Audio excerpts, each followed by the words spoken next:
holding up the canvas. This medium we're using is print on canvas, and it's on the back of a canvas that's going to be etched in intentional design. And I say intentional because I want to make it my own. Okay. So I love the fact that with art, you can take a piece of art and still heal and make it your own piece. Add your own uniqueness to it. And share with the audience, how is this healing for you? This is healing for me. For one, the message.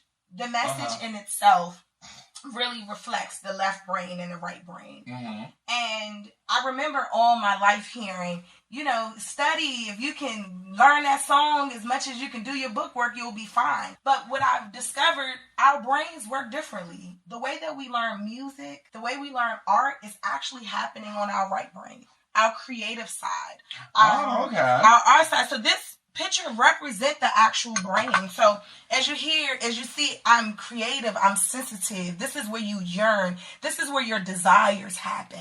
Your freedom to jump off the mountain, to go skydiving. This is what the right brain must be free. Mine must be awfully big because I want to do all those things. Oh my God, I'm just so over the top. And then when we have our left, that deals with our practical side, our fear side, our mathematician side, our accurate, our language side. Most people don't realize this is really also personal to me. My grandmother suffered stroke. Okay. And when you're recovering, they teach you to sing when you lose your speech. They'll say, sing your words. They tell you to sing your words because language occurs on the left. And when you lose that, your left brain after a stroke usually forgets speech. However, the right brain remembers. So singing and dancing happens. So they'll say, can you please give me some milk? And they'll sing that in a song. Can you please give me some milk to get it out? So that, what happens is the right brain begins to teach the left brain speech and communication again. But this really represents me as a person.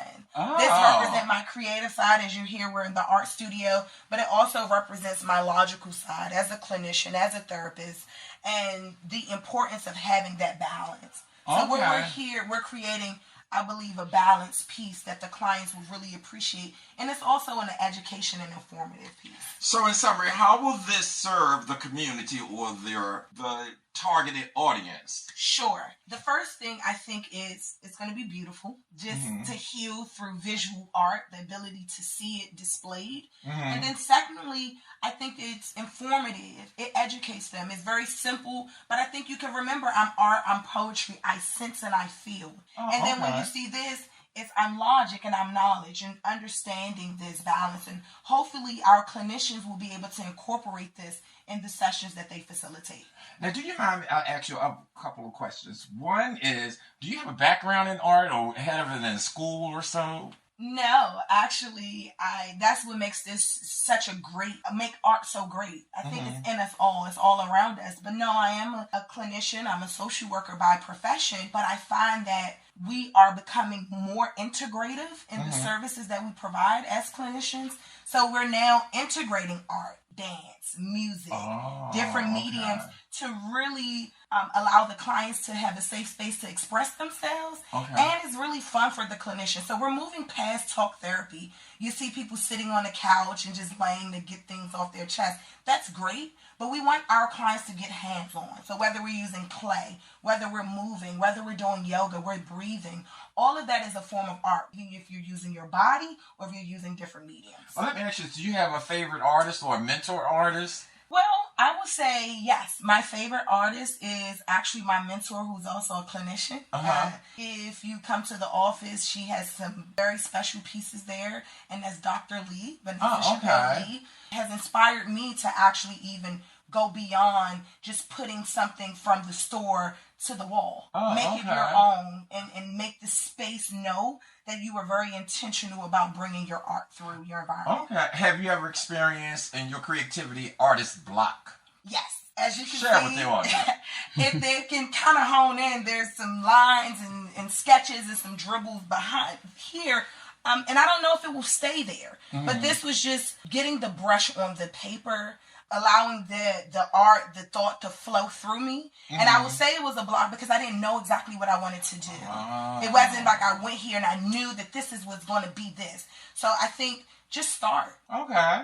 And have you participated in any exhibitions or gallery studios? Have you had the opportunity? No, but I would say I participated in Baltimore, the Suicide Prevention Group. They host a annual suicide art-based CEU training, and it was amazing to see how the family members of victims of suicide was able to express their pain and heal in their grief through that. So they, whether it was empty chair technique, whether we were using canvases. My best project that I remember was the empty book that they used. And so you just basically take any plain book, you start writing all over it. Wow. You transform. It's called the Transforming Book Project. So that's something that was really impressive to me.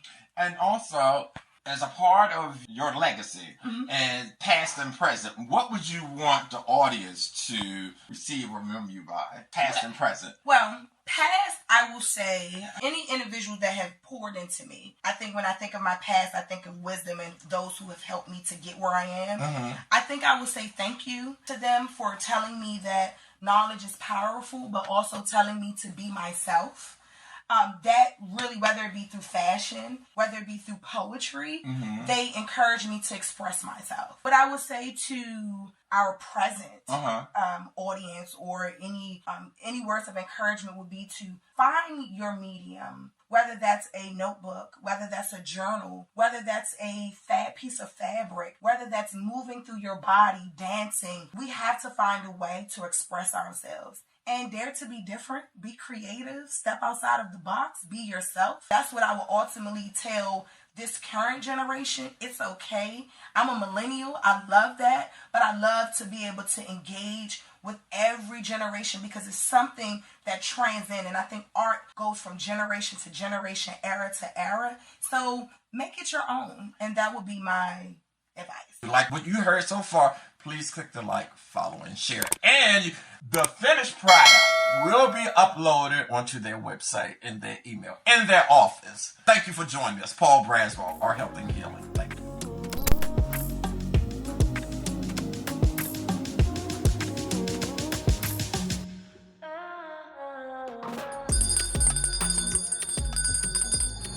Look here, it's me again, Paul Braswell. Yes, y'all can say what y'all want to say.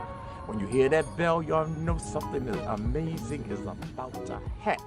Well, welcome y'all to our YouTube channel.